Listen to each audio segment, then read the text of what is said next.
This is Carriage Crossing and Country Squire. I'll tell you what you need to know about this Waterloo neighborhood starting right now.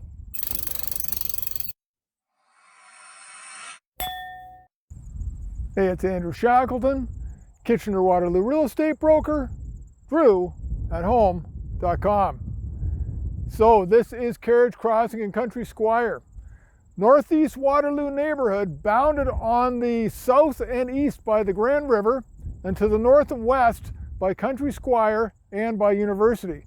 It's located just to the east of Rim Park, just northwest of the Eastbridge neighborhood.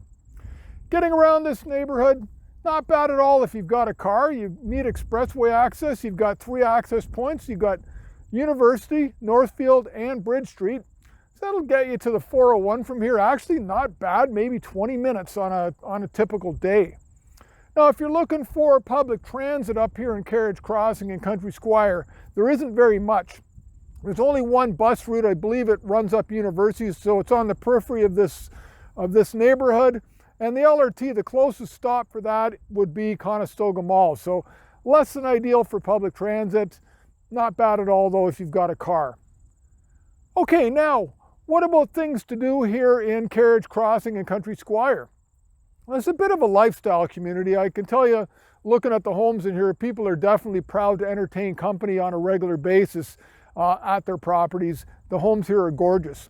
Other things that fit with that, you've got Gray Silo Golf Course right in this neighborhood. There is Rim Park, of course.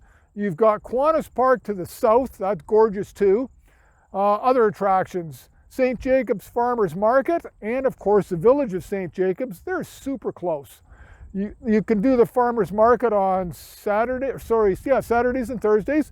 And I think St. Jacobs, the village, of course, is open 7 days a week. Other things to do. Tons and tons of hiking trails all along the Grand River.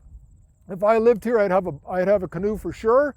And of course, you're close enough to uptown Waterloo. You can pop in there for a bite to eat, or to the village of Conestoga as well. You're super close to both. What about groceries for Carriage Crossing and Country Squire? Well, there's lots of choice. Nothing in the neighborhood, but tons of stuff nearby. So St. Jacobs has the farmers market on Thursdays and Saturdays. There's also a Walmart up there.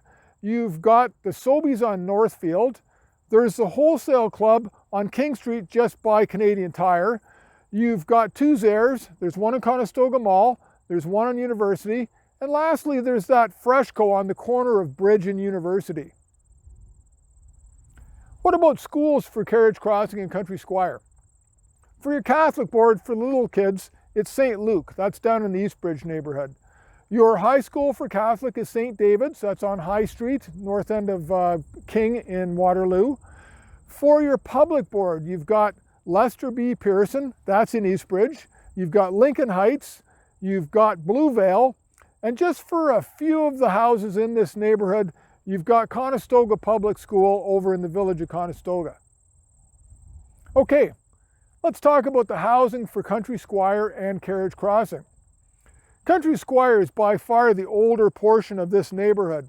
Properties in there are going to date from probably the 1970s into maybe the early 90s, although there is quite a few properties that they've razed to the ground and then rebuilt with newer, more current versions. Lot sizes in Carriage Crossing, ginormous. These are estate level properties. They're very likely still on well and septic, but beautiful homes in there, and like I say, lifestyle community for sure. Carriage Crossing is also super high end, but it's much, much newer. Pretty much everything in Carriage Crossing is going to be 2015 or newer. They've still got brand new builds going on in the neighborhood. And you've got a range of, luxury, mind you, townhouses, condos, semis, and of course, single detached properties. One thing I should tell you though about Carriage Crossing in particular, it's what's known as a POTL in our industry. That stands for Parcel of Tied Lands Condominium. And it's not that your property you own isn't freehold, because it is. It's that the entire development, say it's got 300 homes on it, all of those are tied to this Tied Land Condominium Corporation. And the idea behind it is kind of to restrict people's behavior. It's not unlike a homeowners association down in the States. The condo fees aren't really expensive, It's more about regulating what you can or can't do with your property. It's just something you need to be aware of. Both communities, super gorgeous. You can't go wrong if you're looking for, Northeast Waterloo higher end lifestyle. That's all I got for you today. Thanks so much for watching this video, and have yourself an awesome day.